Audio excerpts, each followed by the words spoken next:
This is Hidden Killers with Tony Bruschi. This is a case and one of the most disturbing examples of power, manipulation, and cover-up that we have seen in a long time. We're talking about Sandra Birchmore, a young woman who for years was groomed and abused by a police officer, I should say possibly more than one, in Stoughton, Massachusetts. Okay, let's just say it was more than one, without a doubt. An officer who allegedly murdered her and staged the scene to look like a suicide. The officer, Matthew Farwell. And the real kicker, he wasn't the only one involved. His twin brother and another officer also had inappropriate relationships with Birchmore. And as you dig deeper, the more it starts to look like a whole system was working to protect its own. And for a while, it worked. Birchmore's death was ruled a suicide. The case was closed. But then, the FBI steps in. And when the feds come knocking, you know things are about to get real. But here's where it gets wild. How did this cover-up last so long? How do you fake a suicide and get away with it, at least for a few years? And most importantly, who else knew about this and looked the other way? Joining us today is retired FBI Special Agent Jennifer Coffindaffer, who knows exactly how these cases unfold. Jennifer, let's get right into it. When a cop is the suspect, how much harder is it to uncover the truth, and how often do you see a blue wall of cover-ups in a case like this? Well, first of all, Tony, in this particular case, of course, he slinked in and slinked out of the crime scene, and you had individuals that I don't think did a decent job at all, really understanding and combing through that crime scene and properly collecting the evidence. In addition, you had a medical ME rule that this was a suicide. Mm-hmm. So whenever you have, let's start with that. Whenever you have an ME, and by the way, investigators find this out right away. In the last case I had that involved a murder, potential murder, I should say. Mm-hmm. I think it was a murder. I was at the autopsy. You go to the autopsy. Somebody is there because you want to know right away, what are you dealing with? Was this an accident, a suicide, a homicide? What is the manner of death? So these investigators know straight away what the ME has concluded for the most part, even though it's not official and they have to go through a lot of tests and so on, toxicology, so on.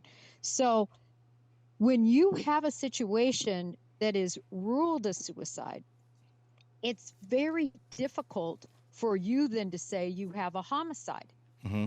Take the Karen Reed case as an example. In that case, they made no strong decision, that ME, on what exactly it was, whether it was a homicide or accidental, or they just did a terrible job with making a strong pronouncement. And I think they pronounced it undetermined. And of course, that's been a big deal, right? Because Proctor was angry about that and said, come on, you got to, make a decision one way or the other. And this whole thing stinks of homicide. That's how he felt about it. But my point is as a detective, as an agent, as an investigator, you cannot just say, you can't go against medical evidence. It's very, very difficult. And that's why when the FBI stepped in, one of their first steps was to have another ME look at everything. And they said, no way, this is a homicide. And that's where it gets to the disturbing level you start to feel that this is a cover-up, that it goes just beyond Farwell. Obviously, you had his twin brother who was involved with her. You have the school resource officer who had been involved with her. And God knows who else, quite honestly, at this point. I know nobody else has been accused, but at this point, anything would surprise me. And then this person that everybody is yeah, involved with, to put it nicely, dies, like right there, right when Farwell is around, and everybody's just like, oh, what, suicide, totally suicide. You have to assume, especially if you look at the case and you've seen suicides before and you've seen homicides before, it's not like one person is showing up and Matthew Farwell's the only one there with his notepad going, "Yep, it's a suicide. Coroner, take the body. I will do the official judgment on how she died, and case closed. We're good." There's other people in there doing those roles. How did everyone miss that? Well, that's a great question. And I can't wait for the FBI to get to the bottom of it, because I always say this: incompetence mimics corruption. Yeah. So, so often, the public wants to jump to the conclusion everybody's corrupt. Everybody who was involved is corrupt. And actually, in this case, I think it might be leaning toward huge concern about others being involved. Yeah. But you have a stage scene, and you have a police officer who's done it, so he knows some of the tricks, right? Mm-hmm. And what to say. Oh, the desperate girl, she was pregnant, she just wanted to get out. The problem is nothing matched that narrative. Yeah. She was planning a baby shower. She told people how excited she was to have this baby. She was right in the middle of doing domestic duties. I think she had a load in the dryer and the washer. It looked like she was doing wash. Oh, and by the way, in the middle of this, I think I'm going to kill myself. Yeah. Nothing matched up. Crime scene was, remember, she was hanging from a doorknob, as I recall. And again, the physics of all of that, it just, none of it matched up when you looked at the evidence. How often do people hang themselves from doorknobs? I mean, that, like, I'm looking at my doorknob, like, how, I don't even know how I could do that, quite honestly. I mean, you'd have to, like, you'd have to, like, really almost strangle yourself. That wouldn't be a hanging at that point. Yeah, it's there. That crime scene screamed of a homicide. Several of us said that well in advance of any charges, well in advance. Everyone that looked at the Sandra Birchmore case said, no way. Look at the footage of Farwell sneaking out with a mask on. The whole thing was absolutely obvious, I think, to many, that this was nefarious, that this was quite likely a homicide. And but it took, again, a medical examiner going through the evidence medically and saying, yes, this is not a suicide. Are we going to see more charges in this case? Not necessarily murder, but part of this cover-up, and I don't know what that charge exactly would be. But do you think we're going to see more with that?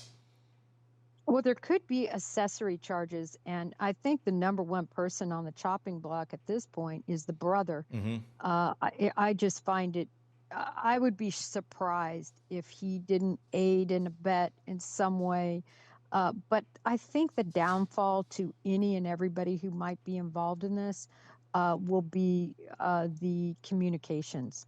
I think we're going to see communications that will lead to, helping discover who, if anybody, is involved, or was this just completely incompetence. And I do think this, when you look at how the statements are written and how congenial they are, it's really sickening. I mean, they're not professional.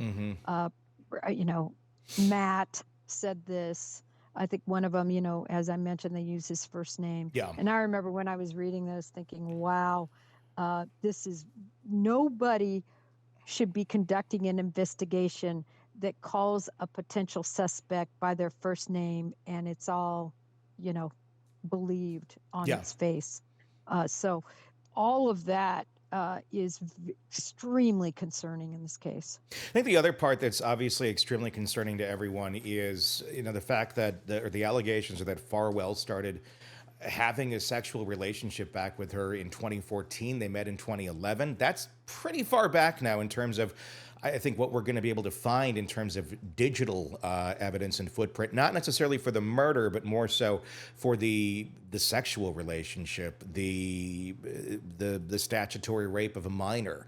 That was going on, at least as far as the allegations go. That's what we have against Farwell, and it does make you wonder then who else was involved in that. I'm just wondering how far back can they look into any sort of digital footprint of texts back and forth, anything, when we're talking literally more than a decade now. Oh, the Bureau will go back as far as they can go. As far as what's going to be available, that will depend on, the carriers Yeah. and things like that, how far their records go back and what they're able to ascertain. But the Bureau will go back as far as they possibly can from, when she was an explorer. And she, was looking up as these officers, as, idolizing them. And all he did to groom her, Tony, is supposedly, going to the library and just grooming her, in this relationship. It's all so disgusting, Yeah. honestly. And then passing her off in later years, to people he knew, just how she was treated and I would argue trafficked Yeah. is just sickening.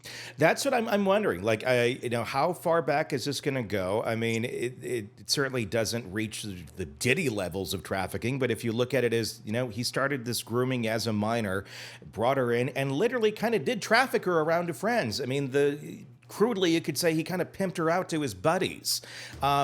And it's so messed up. It's so beyond disturbing. And the fact that these other people went, oh, yeah, sure. Oh, you mean that girl that you've been hanging out with at the library since she was like 12 or 14 or whatever it was?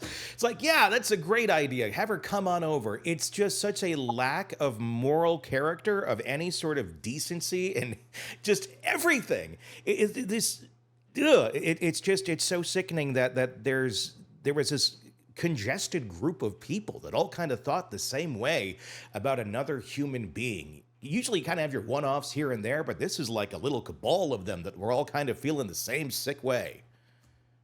Yeah, and I'm going to go beyond it because people don't just exercise these types of actions toward one individual. Yes. Typically.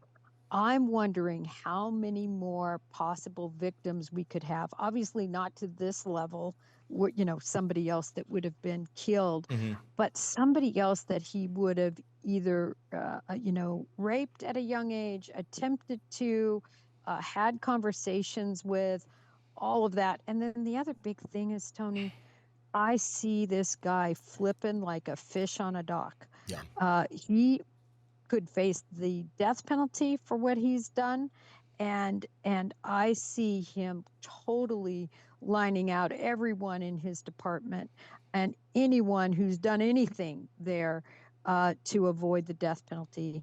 That's what I see down the road. And a lot of them have resigned. A lot of them will never be officers again. A lot of them are just still out there in the free world. And I'm not going to name any names or anything like that because it's all allegations still, innocent until proven guilty.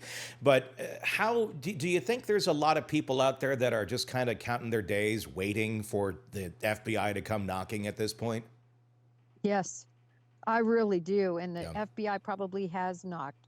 I mean, the Bureau is very slow, meticulous. They don't leave any stones not unturned, and that's what they're doing right now. And we know from the Karen Reed case that there was a public corruption case that was spurred again by Karen Reed's counsel, right? We know exactly where the feds first got mentioned in the Karen Reed case because it came out in a hearing and we all heard it. And so we know where those charges, or not charges, but where the look-see began with, from them. But there's, definitely, Norfolk County and other counties have been looked at closely in the public corruption arena. And this is a case that to me should be a beacon of cases that a case that people should be concerned about. Yeah. They should be screaming. Look at what happened to this girl. What else happened in this department? What else happened with other people involved in this investigation? Yeah. This is the one that everyone, I think I wrote pink shirts and green shirts, the bloggers people and the Read people. This is what I would be spending my time on. But you know what? Then they wouldn't be making any money, and they're making lots of money in the other way. True. But this should be the one. This is the case. This is one that could have so many legs. I mean, this thing can spider out to so many places because you find one person over here in this department that was into it. Okay, well, that one person's into it.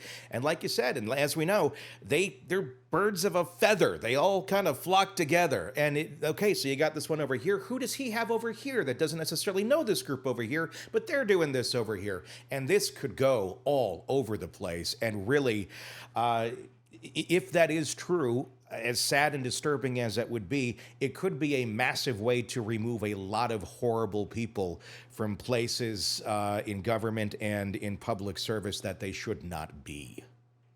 And they should be. They need to be removed. Yeah. I can tell you, as a former retired law enforcement, there is nothing that will make you more angry and irritated is to see somebody from the blue disgrace the badge, disgrace what they swore they would do.